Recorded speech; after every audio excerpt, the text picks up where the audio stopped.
Assalamualaikum warahmatullahi wabarakatuh. Saya Pak Idatul Mukminah SPD SD, CKP Angkatan 9 Kabupaten Banyumas, akan memaparkan tentang koneksi antar materi modul 2.1 pembelajaran berdiferensiasi. Apa itu pembelajaran berdiferensiasi? Pembelajaran berdiferensiasi adalah usaha guru dalam menyesuaikan proses pembelajaran di kelas untuk memenuhi kebutuhan belajar individu murid.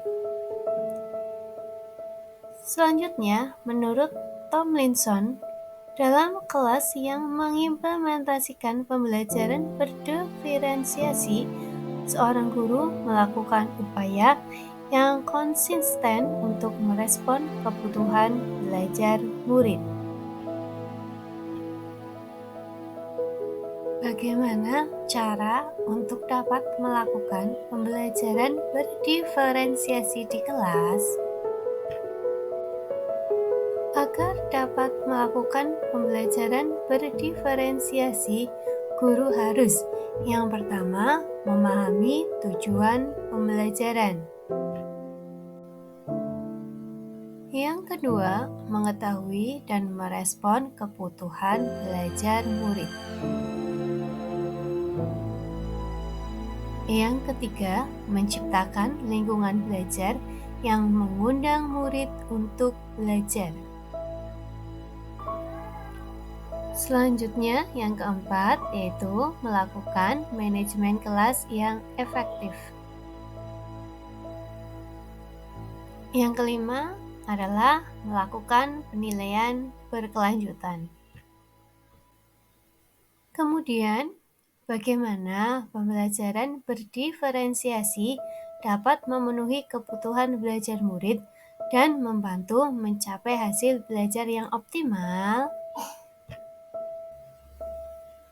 Berkaitan dengan kebutuhan belajar murid, guru harus memahami 3 aspek berikut.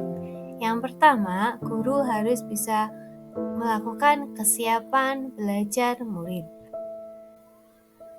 Aspek yang kedua yaitu minat murid.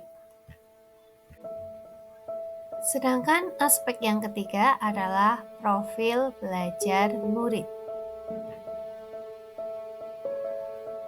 Aspek yang pertama adalah kesiapan belajar murid, bahwa mengharuskan guru untuk menilai pengetahuan awal dan menentukan apa yang telah murid ketahui dan di mana murid berada. Aspek yang kedua yaitu minat murid, bahwa minat setiap anak berbeda-beda. Minat adalah salah satu motivator penting bagi murid untuk terlibat aktif dalam proses pembelajaran. Sedangkan aspek ketiga yaitu profil budaya murid, seperti lingkungan, budaya, gaya belajar, serta kecerdasan majemuk.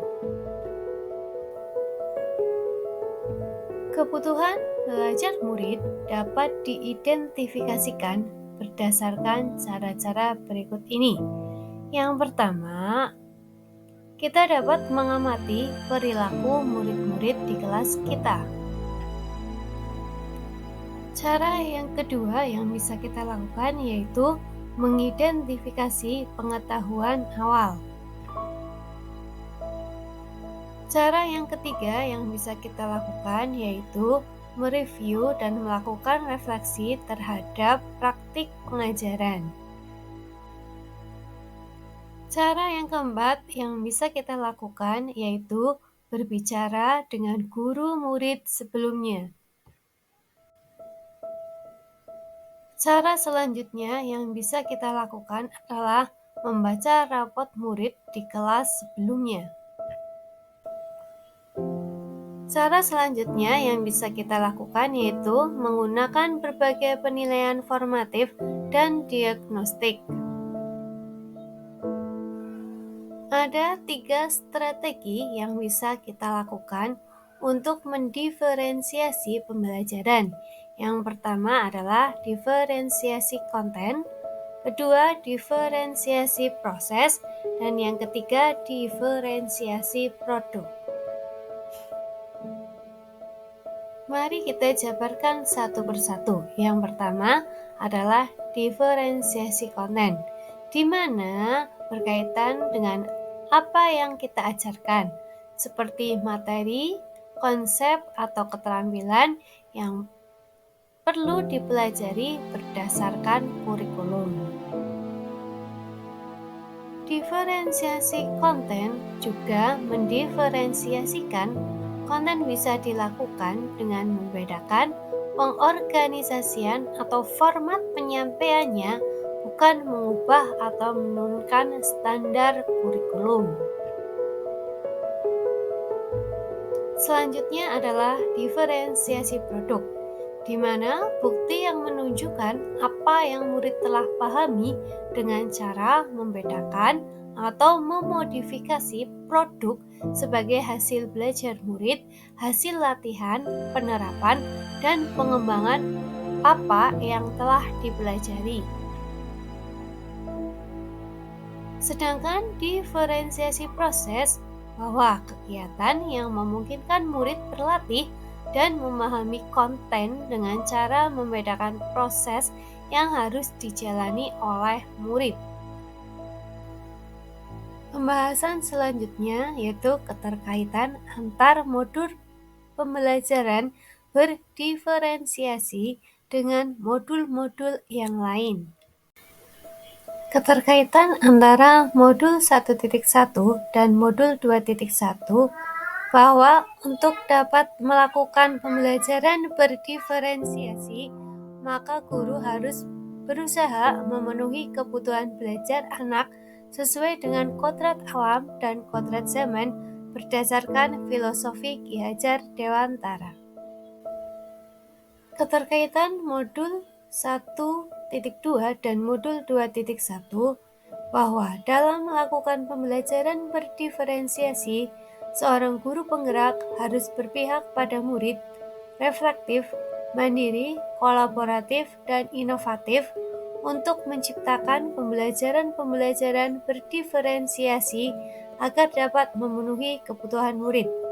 Dengan demikian, seorang guru penggerak dapat mewujudkan kepemimpinan murid dengan menuntun murid merdeka belajar. Hal ini sesuai dengan nilai dan peran guru penggerak. Sedangkan keterkaitan antara modul 1.3 dan modul 2.1 bahwa pembelajaran berdiferensiasi dapat menjadi salah satu strategi untuk mewujudkan visi guru penggerak yang berpihak pada murid.